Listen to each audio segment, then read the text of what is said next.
Teenage Mutant Ninja Turtles Mutant Mayhem is pretty awesome. It's not perfect, but it's pretty awesome. If you're wondering, no, I'm not a Ninja Turtles fan. I'm not a fan. This is simply the first Ninja Turtles media I've consumed.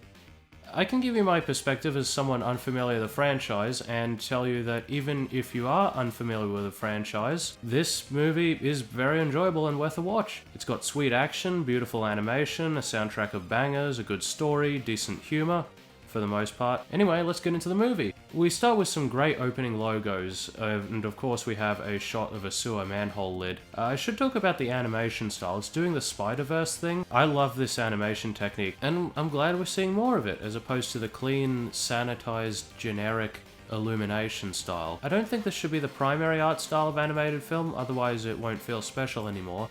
But this works out great. It looks fairly similar to Spider-Verse. Not exactly the same. It is its own thing. If I could sum up what's unique about this movie's animation, what separates it from Spider-Verse and Last Wish in one word, I'd say scratchy. It looks like there's chicken scratches on a lot of things in the frame. It looks a lot better than I'm making it sound. Whereas Spider-Verse is meant to look like the pages of a comic book, this movie is meant to look like a kid's notebook doodles, kind of like the credits of Shazam, I guess. Even the coloration looks like texture. The film begins with a strike team from the Techno-Cosmic Research Institute led by Cynthia Utrom. They've been sent to take down the rogue scientist Baxter Stockman, who has created a mutagenic ooze. So it's his deal. He hasn't felt accepted his whole life, so he's decided to withdraw from society and build a family of mutant animals, starting with a housefly. So yeah, the whole theme of the movie is acceptance and wanting to fit in. It's kind of hammered into your skull throughout the story. Anyway, the strike team comes in, kills Stockman, but the mutant fly escapes and the ooze drips into the sewers. We follow the titular characters after a time skip. We get to see a demonstration of each of their characters and their characteristics, which is obviously a good thing when you're introducing the title characters. Even though this is a totally mundane situation, they're going shopping without the shop owners knowing it, so basically shoplifting. It builds suspense. It's like the Angry Video Game Nerd's assessment of the first two movies. You want to build suspense before you show the turtles. They stop to watch a drive-in movie, but realize they have to go. They long to be a part of society, rather than observing society from afar. They want to meet people beyond their family. They want to be accepted. They go back to their home in the sewers, and we meet Splinter, who's very angry with the boys for taking so long and trying to be among humans. As a punishment, he tells them, us, the backstory of how he and the Mutant Turtles came to be. So movies will have this stilted exposition to explain the origin of the characters. Mutant Mayhem kind of sidesteps this by having Splinter explain to the Turtles where they came from explicitly to annoy them. Even so, it's kind of shaky justification, but I love how they learned ninjutsu from watching martial arts movies. I don't know if that's how it went in the source material, so maybe someone can point it out. But by the way, this movie uses live-action pop culture films in this animated movie with animated characters. It's jarring but deliberate, and it kind of contributes to this movie's atmosphere, if that makes sense. I guess we're watching reality through an animated filter. Across the Spider-Verse had live-action elements, but that was for things that were explicitly from another universe. Anyway, Splinter is very justifiably averse to humans, given they see him and his sons as freaks. He tells them, "They'll milk you for your blood," and Donatello responds, "But we don't even have nipples." They keep coming back to this joke again and again. I mean, it's alright. As you can tell, there's some pretty ballsy dialogue here for a kid's film. Honestly, I think it's pretty cool. Remember in the Sonic movie when Thomas told Sonic, "Hopefully I'm going to wake up in a hospital bed and the doctor's going to tell me that my colonoscopy was a big success." I'm glad we seem to be moving out of the age when executives would just not allow anything remotely mature in kids' media, when they had to keep it safe and squeaky clean. The villain even says that he's getting pissed off at one point. You might think, it's not suitable, but I ask you this, is any kid actually going to be negatively impacted by this? The Turtles do some shuriken training on top of a building, because teenage boys doing stupid and dangerous things that endanger themselves and others is just what they do. This results in them meeting April O'Neil, who has been aged down to a teenager, which I think she has been in previous adaptations. Instead of a news reporter, she's a journalist for her school paper. Also, Leonardo has a thing for her.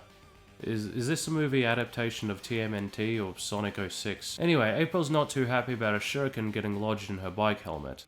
I don't imagine you would be.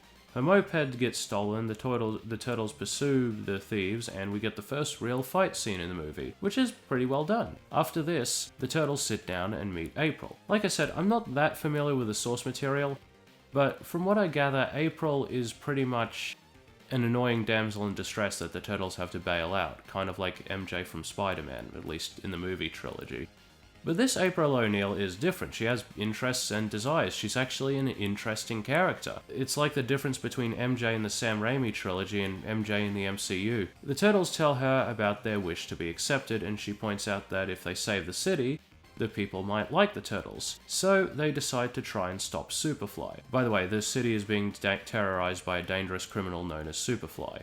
And if you remember, the mutant that escaped from Baxter's lab was a housefly. So yeah, the villain of the movie is a mutant fly. The scene where he's introduced is terrifying, as the delivery service that he hired cower in fear and wonder what he is.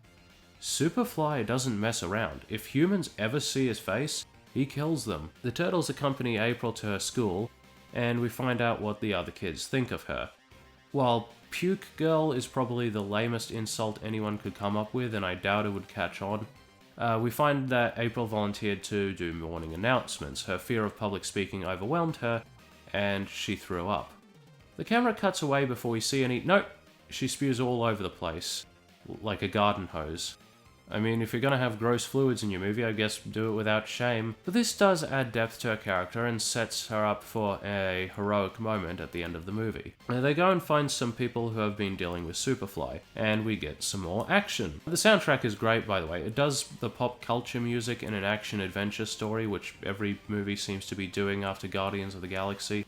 Nevertheless, it works well, and there's some awesome electronica. It really fits the Turtles well, I think. So they intercept some technology and go to meet Superfly, expecting to find some weak humans. This is where we get into spoilers. Go see this movie. Got it? Good. Instead of humans, they find Superfly and his mutant gang. Superfly is voiced by none other than Ice Cube.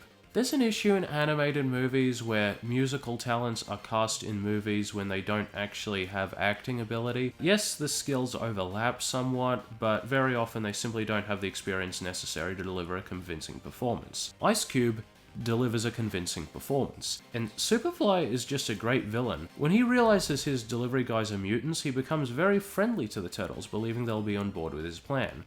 His plan, by the way, involves shooting the ooze into the atmosphere to mutate every animal so that they can overthrow and subjugate humans. The thing that makes him brilliant is his friendly demeanor isn't an act. He genuinely cares about his gang. He considers them his family. He genuinely wants to befriend the Turtles and only tries to kill them when they try to stop him. He's just relatable. But when the Turtles become his enemy, he is very threatening. Like every mutant character in the movie, he wants to be accepted, and he believes that the only way to accomplish this is to create a world of mutant rule. His family have also been convinced that this is the only way. We get a thrilling car chase as Superfly gets away with the tech he needs to build the ooze cannon that he'll use to mutate the animal kingdom, and the Turtles get captured by TCRI. Cynthia wants a sample of the Turtles' blood. To do this, she needs to milk them. Their lack of nipples is not a problem. They keep bringing this joke back. One of the Turtles, I forgot which one, says, "You're going to milk us?" And I thought Cynthia was going to be like, "No, what the heck are you talking about?" as a way of sort of concluding the joke. But nope, they just get milked. The milking is pretty disturbing. I can't imagine what it would be like to be strapped into a machine and have your blood leached out through your skin. Splinter shows up to save the Turtles after being notified by April that they were in trouble, and we get to see him in action. I mean, bailing out the Turtles is pretty much what Splinter does, I guess. He's angry at the boys for getting into this mess. He still doesn't care about humans, but he believes that April is a good person. Superfly's plan will not be good for April, so he and the Turtles go to Superfly's lair to stop them. I do like how Splinter's character develops. It's not often you get to see character development in the mentor figure. At Superfly's lair, the Turtles are able to convince the gang of mutants that they don't need to exterminate and subjugate humanity. They tell them that they can live with them and Splinter and be accepted by each other. They're able to convince every member of the gang except Superfly, who decides to go ahead with his plan anyway. Makes sense since he's the only one who experienced the cruelty of humans firsthand when the TCRI showed up at Baxter's lab to kill him when he was just a kid. As he programs the ooze cannon to fire, he is resisted by the Turtles, Splinter, and his former gang. He is exceptionally strong and a significant challenge even for all the characters put together.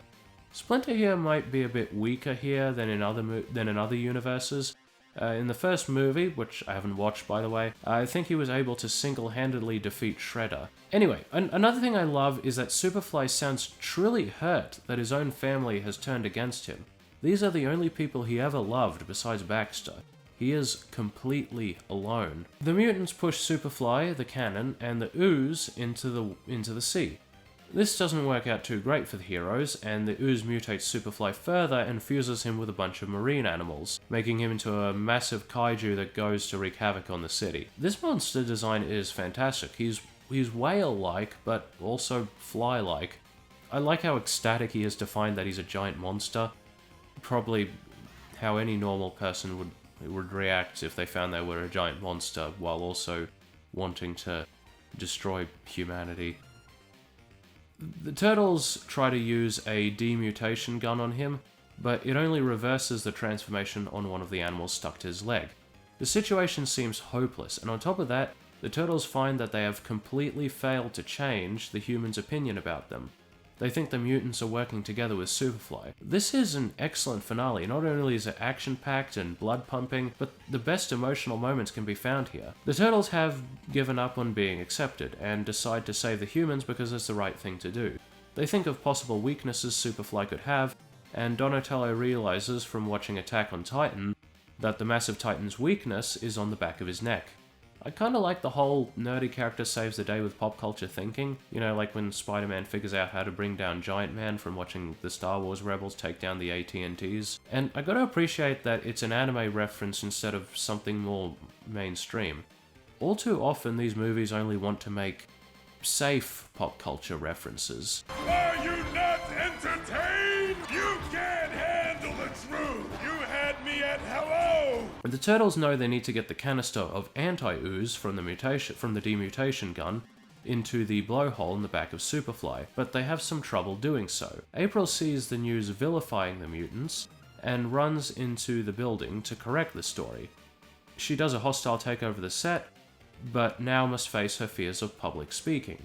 It seems like she's going to chuck, but she manages to swallow it down and starts speaking. Then she chucks anyway, but not as much as last time. I like this. Not the vomit joke, but narratively I like the vomit. That makes it? That sounded really strange. I think it's good how she doesn't just immediately get over her fear. She has to work through it. There is a bit of a plot hole here though. She takes over the set and the crew just let her. They don't cut the feed, and the people just believe her. Anyway, it is a nice moment when the humans surround Splinter to help him. How does this battle end? By stealing the ending of WALL-E, where the humans work together with the non-humans to get the important object in the hole. Also, they tease Shredder.